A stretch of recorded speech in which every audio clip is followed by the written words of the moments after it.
수많은 앨범과 찬양을 만든 사람인데 그가 만든 곡 중에 10,000 Reasons라는 곡이 있습니다. 우리나라에는 송축해 내 영혼이라는 제목으로 더 잘 알려져 있는 찬양입니다. 근데 이 찬양 가사를 보면 이렇게 고백을 합니다. 저는 당신의 이름을 찬양할 것입니다. 당신의 사랑이 세상에 가득하고 당신은 노하기를 더디하시며 당신의 이름은 광대하고 당신의 마음은 온유하시기 때문입니다. 당신의 모든 선함이 저로 계속 노래 부르게 합니다. 만 가지의 이유로 제 심장은 노래를 할 것입니다. 이 찬양을 만들 당시에 맷 레드먼은 개인적으로나 사역적으로나 굉장히 지치고 힘든 시기를 보내고 있었다고 합니다. 예배는 계속 드리고 있는데 마음은 점점 메말라져 가고 감사는 줄어들고 기쁨은 사라지고 있었던 그런 시기였었다고 합니다. 근데 그때 그가 스스로에게 이렇게 물었었다고 합니다. 이런 상황 가운데서도 과연 나에게는 하나님을 찬양할 이유가 있을까?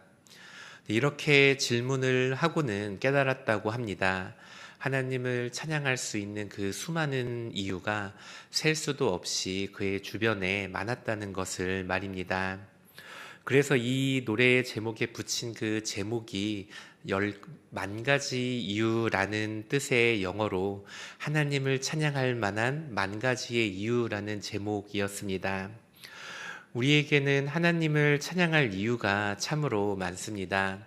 하나님께서 부어주신 은혜가 있고 또 하나님께서 우리에게 주신 구원이 있고 또 죄사함이 있고 또 우리의 삶을 인도하시는 그 하나님의 인도하심도 있습니다. 근데 또 반대로 믿지 않는 사람들에게는 어떠하겠습니까? 믿지 않는 사람들에게는 하나님을 찬양해야 하는 이유를 찾는 것보다는 하나님을 믿지 않는 이유를 찾는 것이 더욱 쉬울 것입니다. 근데 우리가 여기에서 한 가지 말하고자 하는 것은 하나님을 찬양할 10,000가지 이유가 있기 때문에 우리가 하나님을 찬양하는 것은 아니라는 것입니다. 또한 반대로 우리가 하나님을 찬양하지 않을 10,000가지 이유가 있기 때문에 하나님을 찬양하지 않는 것도 아니라는 것입니다. 말하고자 하는 것은 우리는 하나님을 찬양할 이유를 전부 계산하기 이전에 이미 우리가 하나님을 믿기로 선택했을 때 우리가 하나님을 거부할 모든 이유를 깨닫기 전에 우리의 마음이 이미 하나님을 거절할지 아니면 하나님을 영접할지를 결정하고 선택한다는 의미입니다. 즉 우리가 하나님을 찬양할 이유를 찾는 일보다도 우리의 믿음이 어떠한지를 살펴보고 하나님을 향한 우리의 믿음을 살펴보는 일이 먼저 되어야 한다는 의미입니다. 하나님께서는 우리에게 먼저 하나님을 향한 믿음을 주십니다. 그리고 그 믿음을 따라서 성도로 하나님의 백성으로 살아가게 하십니다. 오늘 본문 말씀을 통해서 하나님께서 우리에게 주신 그 믿음의 가치와 중요성을 다시 한번 깨달으시기를 축복합니다. 우리 함께 요한복음 7장 27절 말씀을 함께 읽도록 하겠습니다. 그러나 우리는 이 사람이 어디서 왔는지 아노라. 그리스도께서 오실 때에는 어디서 오시는지 아는 자가 없으리라 하는지라. 오늘 본문의 배경에서 이스라엘 사람들은 예수님으로 인해 큰 논쟁에 빠졌습니다. 예수님은 당시에 기적을 일으키는 이로 유명한 사람이었고 가는 곳마다 소란과 소동이 함께 했었습니다. 사람들은 바리새인들이 예수님을 미워하는 것을 알고 있었습니다. 그래서 사람들은 바리새인들이 예수님을 붙잡으리라 예상했었습니다. 하지만 놀랍게도 바리새인들은 예수님께서 공개적으로 사람들을 가르치심에도 불구하고 어떠한 제재도 하지 않았습니다. 그러자 사람들이 수군대기 시작합니다. 바리새인들도 예수님을 믿는 것 아니냐 이렇게 말입니다. 어쩌면 사람들이 정말로 이렇게 생각하려던 순간이었을 것 같습니다. 그들 중 누군가가 그리스도께서 오실 때에는 어디서 오시는지 아는 자가 없으리라는 그런 루머를 다시 이야기를 합니다. 그들 모두는 예수님께서 나사렛 출신인 것을 아셨습니다. 메시아가 어디에서 오시는지 알 수 없다는 말은 출처도 없었던 소문이었지만 당시 꽤 많은 유대인들은 메시아가 어디에서 오는지 몰라야 한다고 생각하고 있었습니다. 그래서 그들의 예수님을 향한 그 믿음은 열매를 맺히지 못하게 됩니다. 우리 함께 31절에서 32절 말씀도 함께 읽도록 하겠습니다. 무리 중에 많은 사람이 예수를 믿고 말하되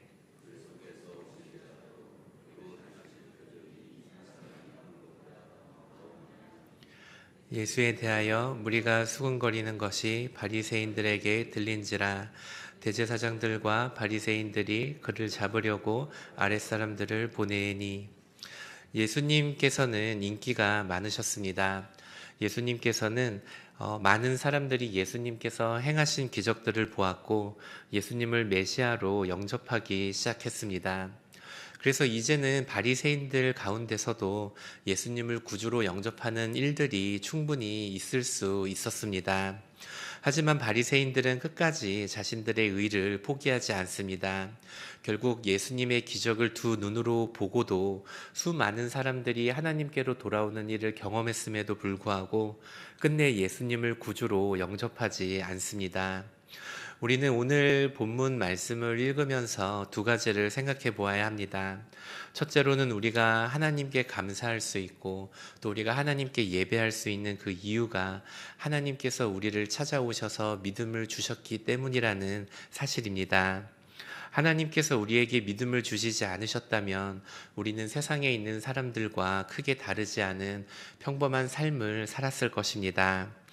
우리도 세상 사람들과 마찬가지로 하나님을 알아보지 못하고 또 세상이 주는 기쁨과 즐거움 가운데서 오늘 하루를 살아가고 있었을 것입니다. 세상 가운데서 우리를 건져내신 하나님의 이름을 찬양하는 것이 하나님을 믿고 예수님을 향한 믿음을 갖고 있는 우리 성도들이 오늘 하루를 살아가면서 마땅히 해야 하는 일입니다. 이런 태도로 살아가는 성도라면 또한 마땅히 나의 믿음에 대해서, 나의 신앙생활에 대해서도 겸손할 수 있어야 합니다. 내가 구원받기에 합당해서 또 자격이 있어서 주어진 믿음이 아니라는 사실을 항상 기억하시기를 바랍니다. 내가 하나님 앞으로 나온 것이 아니고 내가 하나님을 찾은 것이 아니고 하나님께서 나를 찾으셨고 하나님께서 우리에게 믿음도 주셨기 때문에 우리가 이 자리에 모여 하나님을 예배하고 하나님께 감사할 수 있는 것입니다. 둘째로 구원은 오직 또 하나님의 선물로 하나님의 은혜로 우리에게 주어졌다는 사실을 다시 한번 기억해야 합니다. 우리가 믿음을 때로는 먼저 선택했다 말하기도 하지만 사실은 그 선택조차도 하나님께서 먼저 우리를 찾아오셨기 때문이라는 사실을 기억해야 합니다. 요한복음 7장에서 사람들은 예수님을 두고 논쟁을 합니다. 어떤 이는 예수님을 믿었고 또 어떤 이는 예수님을 거부했습니다. 같은 예수님을 보고 같은 말씀을 들었고 같은 기적을 보았음에도 불구하고 누군가는 이분이 그리스도다라고 말을 했고 또 누군가는 이분이 출신이 분명하니 그리스도가 아니라고 말을 했습니다. 무엇이 그 차이를 만들었겠습니까? 정보의 차이도 아니고 성향의 차이도 아니고 기적의 차이도 아닙니다. 우리가 이미 우리 안에 있는 그 믿음으로 인해 그 마음으로 받아들이기로 한 사람은 그 표적을 보았을 때 하나님을 믿었고 우리가 우리의 마음으로 믿음 없이 그 하나님을 거부하기로 결정한 사람은 루머 하나에도 하나님께로부터 돌이키게 되는 것입니다. 그렇다면 우리는 어떻게 이 자리에 앉아서 하나님을 예배하고 하나님께 기도할 수 있는 것이겠습니까? 우리가 더 똑똑해서도 아니고 우리가 더 선해서도 아니고 우리가 결코로 더 의로워서도 아닙니다. 하나님께서 그저 우리를 먼저 찾아오셨고 우리의 굳은 마음을 만지셨고 우리를 잠에서 깨우셨고 또 우리에게 믿음을 선물로 주셨기 때문입니다. 그래서 우리는 신앙생활을 하는 동안에 언제나 겸손할 수밖에 없다는 사실을 기억하시기를 바랍니다. 나는 믿고 있는데, 나는 이런 믿음이 있는데 저 사람은 이런 믿음이 없네. 이게 아니라 나는 이런 은혜를 입었는데 저 사람은 아직 이런 은혜를 경험하지 못했네라는 고백이 되어야 합니다. 그래서 우리들은 우리 주변에 아직 하나님을 모르는 믿음 없이 살아가는 수많은 사람들을 만날 때 하나님께서 저들을 긍휼히 여겨주시기를, 아직 하나님을 모르는 이들에게 나에게 허락하신 이 믿음을 저들에게도 허락하여 주기를 간절히 기도할 수 있어야 합니다. 하나님을 알지 못하는 이들에게 나아가는 것은 그들을 정죄하기 위함도 아니고 나의 우월감을 드러내기 위함도 아니라 우리가 먼저 받은 은혜를 나누기 위함이라는 사실도 기억하시기를 바랍니다. 요한복음 7장에서 바리새인들은 예수님을 붙잡으려고 사람을 보냅니다. 그러나 예수님께서는 37절에서 이렇게 외치십니다. 누구든지 목마르거든 내게로 와서 마시라. 붙잡으려는 자들과 또 초대하시는 예수님, 그 사이에서 우리는 누구의 말에 귀를 기울이겠습니까? 믿음은 우리의 공로가 아니고 또 구원은 우리의 결단의 대가도 아닙니다. 구원은 오직 하나님의 선물이고 또 하나님의 은혜임을 기억하시기를 바랍니다. 그러므로 우리가 하나님을 찬양할 만 가지 이유를 찾았기 때문에 하나님을 찬양하는 것이 아니라 하나님께서 우리에게 믿음을 주셨기 때문에 그 은혜로 하나님을 찬양한다는 사실을 기억하시기를 바랍니다.